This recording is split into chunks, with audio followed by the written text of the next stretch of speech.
it's time to say goodbye. Hello guys, how are you? Franco here with a bittersweet video. Bitter in the sense that we're saying goodbye to a console that never really took off, never really reached its full potential, and was never marketed correctly, at least in my opinion, but I think that's pretty much a fact by now. Nintendo did not market and advertise the Wii U nearly as well as they should have. And it's sweet because we get to move on to something, in theory, that's going to be much better. The Switch. Switchmas is just a few days away. So I figured why not dedicate today's video to the Wii U and my memories regarding the Wii U in regards to the hardware, my thoughts about it, the pros and cons, as well as some brief thoughts on each and every Wii U game that I own. So without further ado, let's say goodbye to the Wii U. So first up, let's talk about the hardware. Back when the Wii U came out, it was unique, it was innovative, especially when compared to the Xbox One and PS4. Alright, so in regards to the PS4 in innovation, we have the touchpad on the DualShock 4, and the PlayStation VR, which I haven't even used yet, but I've heard it's incredible. In regards to the Xbox One and innovation, we have the Kinect, which, as you probably know by now, never really took off, but the technology was really freaking cool. And then we have the Wii U. Easily, I think, the most innovative gaming console in quite a while, next to the Wii. But that's the problem. I think a lot of people to this day still think the Wii U is simply an accessory to the Wii. So from a branding standpoint, I think Nintendo could have done a better job. But from a functionality standpoint, I gotta say, the GamePad was actually pretty damn cool and a lot of fun to use. Now granted, third-party developers didn't take advantage of this in the best way that they could. I mean, okay, so certain games like Scribblenauts really benefited from the touchscreen, which is awesome. But when it came to first-party titles like Mario and Zelda and whatever, I think the GamePad actually used itself and its own features pretty well. Now, not all the time, obviously, because sometimes it was simply a mirrored image of what's on your TV. I believe a great example of this is New Super Mario Bros. U. I mean, it was pretty much just that, the game on here. And yeah, you could put the blocks on the screen, but I never really even gave that a chance because it wasn't enticing enough. But I mean, the idea of playing this on your couch was pretty cool. I mean, I never used it for that because I always preferred to play on my TV. Because, God forbid, you step away like 10 or 15 feet, you're going to lose connection. So that kind of defeated that purpose. But I think that was a great idea and concept for those families where like maybe a kid's parent, like the son or daughter, wants to play Mario, but their parents want to watch like a football game.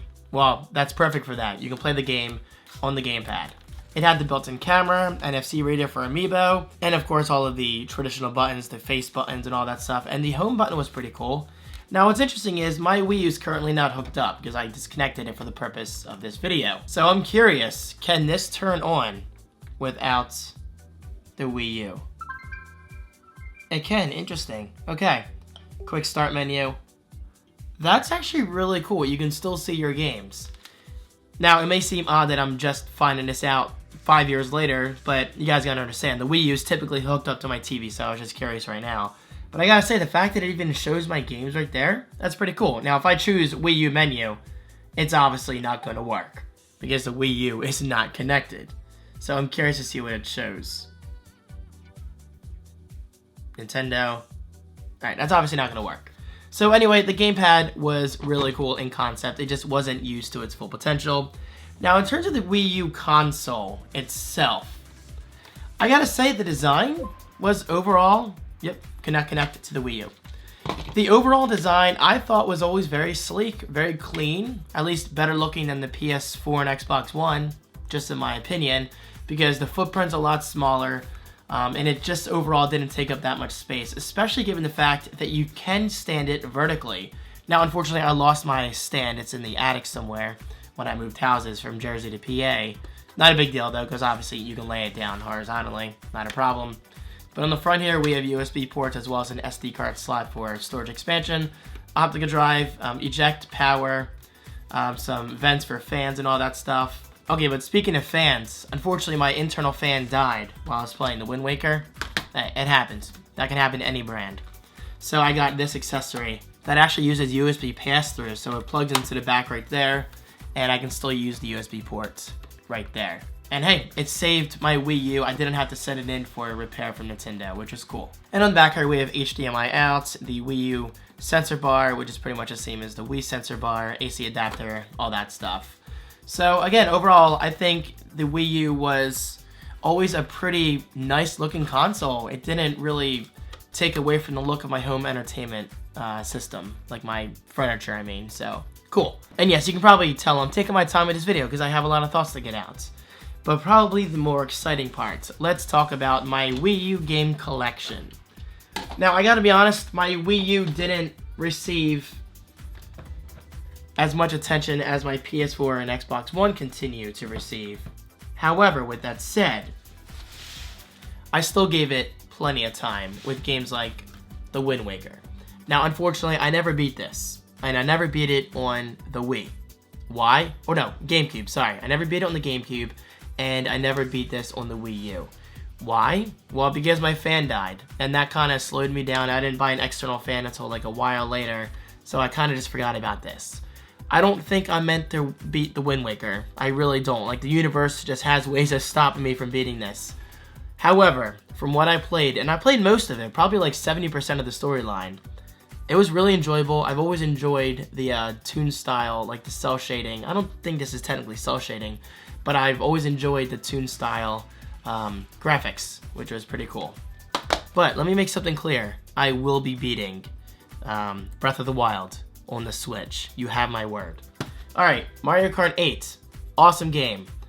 I didn't play it as much as I should have because I started my game save on my parents' Wii U when I was watching the pets for 1 week, and Nintendo made it really difficult to transfer my game save from that Wii U to my Wii U. And I still haven't figured it out. I looked all over the place. It just wasn't working for some reason. I don't know if my save data was corrupt or it was just extremely limiting, but from what I played of Mario Kart 8, extremely enjoyable game. Probably one of the best Mario Kart games ever, next to Mario Kart 64. I love that game.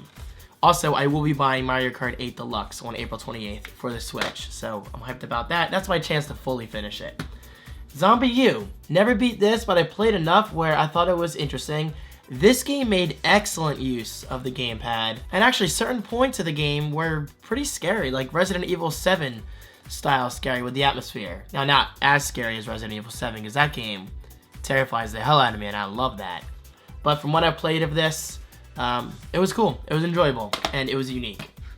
Nintendo Land came bundled with my Wii U, and I enjoyed it. Now, this is kind of like the same idea as Wii Sports and Wii Play.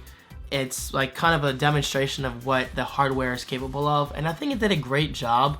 I don't think this was as interesting as Wii Play because I really enjoyed the tanks game in Wii Play. But for what this offered, and considering it came with the Pro bundle that I got, or whatever they called it back then, it was fun. It was a lot of fun, and I really enjoyed, let me see, Yoshi's Fruit Cart was cool. What else did I like? Oh, Animal Crossing Sweet Day. I don't think I ever really played that too much. I forget why. And I love Animal Crossing. Oh, and Pikmin Adventure was a lot of fun. Anyway, I don't want to spend too much time on that. The point is, this wasn't bad. I didn't think it was bad anyway. Alright, now get into the games I truly enjoyed. Super Mario 3D World. At first, I wasn't sure about this because I was like, wait a minute, Nintendo. You're not giving us a true Mario game in 3D? I just want a Super Mario 64, you know, kind of sequel. You know, the kind of style that we all loved years ago. And now we're getting that with Super Mario Odyssey, which looks incredible. But then I played this, and I loved it. And to this day, this will always be one of my favorite Mario games to date. And while, yes, I seem to interchange my pronunciations of Mario and Mario. Anyway, Super Mario 3D World, excellent game. This had a ton of nostalgia in it. Nostalgia, I can never really say that correctly. But extremely enjoyable, did not disappoint me one bit. Yoshi's Woolly World. I finally beat this game not too long ago. I loved every minute of it. Incredible soundtrack, just very likable playstyle in terms of graphics, the sound, the audio. Level design was excellent, and it was just challenging enough where it didn't really frustrate you too much. But I will say the final boss was too easy. I thought so anyway. But yes, excellent game overall. Tekken Tag Tournament U. I just played this for the first time a few days ago. It's fun, not going to hold my attention for too long, but it was great to play a Tekken game again. 1 second. Nah, come on, get. The beauty of making videos with pets in the house. Alright, anyway, Mario Party 10. Never played this, I'm sorry. It's in the plastic. I feel terrible because this was actually a gift from a viewer. I'm not ungrateful. I'm sorry, please do not think I'm ungrateful. I just never got around to playing it. But I really enjoyed the fact that it came with an amiibo. But I will be playing this eventually. Just, I'm not a big Mario Party person because I don't really game with people in person. That's the only reason I never played it. I'm more of an online person. But I am excited about trying this eventually. I'm sorry. Please don't hate me. New Super Mario Bros. U. I loved this. The first true Mario game ever in 1080p. Downright beautiful. Awesome experience all around. I loved every minute of this. Excellent, excellent, excellent game. If you haven't played this yet, what are you waiting for? You will love this. Scribblenauts Unlimited. I enjoyed this, and actually this is my first true Scribblenauts game ever. It was fun. I admit I went online a little bit and looked up some hints, which helped me complete this game 100%. I don't usually do that, but I just wanted to beat this to see what it would be like. But yeah, great game. Unique experience. Super Smash Bros. For the Wii U. Awesome game. Didn't really disappoint me. I mean, I didn't put as much time into this as I probably should have because, again, I mainly game online. And now I say that for a reason. I used to play Smash Brothers a lot back in the day with friends, like actual like local friends. Best days ever. But nowadays, it's just me here in PA. I don't really have many people to play with. Now, granted, I had this in Jersey, but still, I never really had many friends with the Wii U. That was another con about the Wii U, is that I didn't have friends outside of the PS4 or Xbox One ecosystems. So the Wii U, I've kind of always been like that only friend in our circle of friends that own the Wii U. I don't know, but hey, I thought it was fun.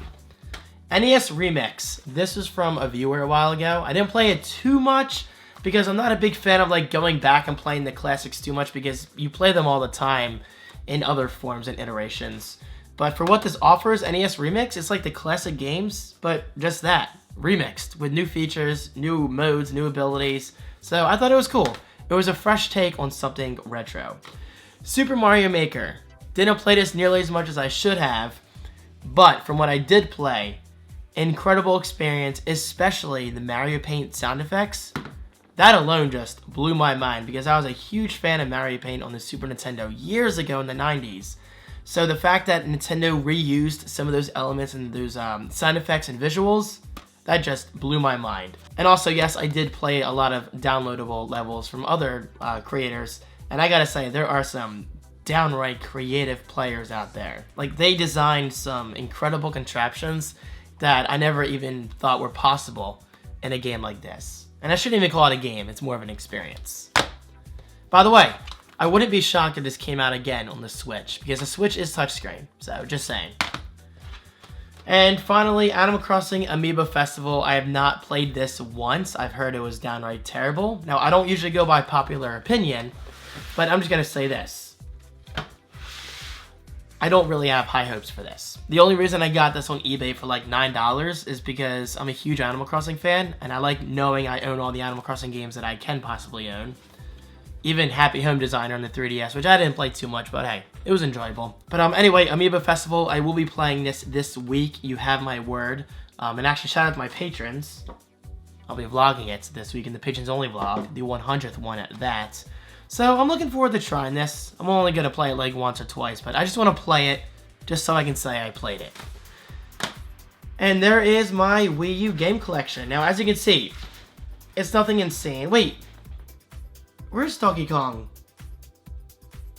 Or is that on the Wii? That Frozen game.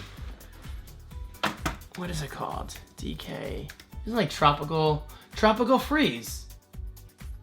I thought I had that on the Wii U. I thought I did. Anyway, you probably noticed a theme about this video. I didn't give my Wii U as much attention as I probably should have. Only because I was distracted by the Xbox One and PS4 for the most part.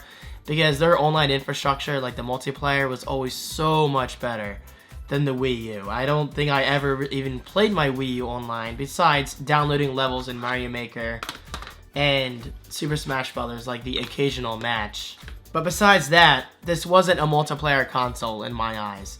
The Wii U was incredible for first-party titles alone. And I have the feeling it's going to be the same thing for the Switch, but I really hope we get even better third-party support on the Switch.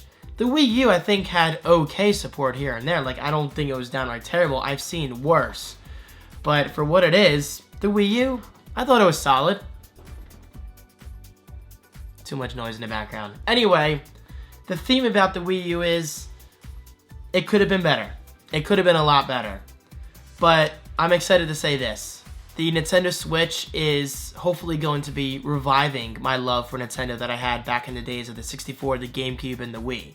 I never hated my Wii U. Let me make that clear. I thought it was great. But I never really loved it. And I hope to love my Switch. Mine will be here on Friday. I'm excited. It's a clean start, clean opportunities, new games, all that stuff.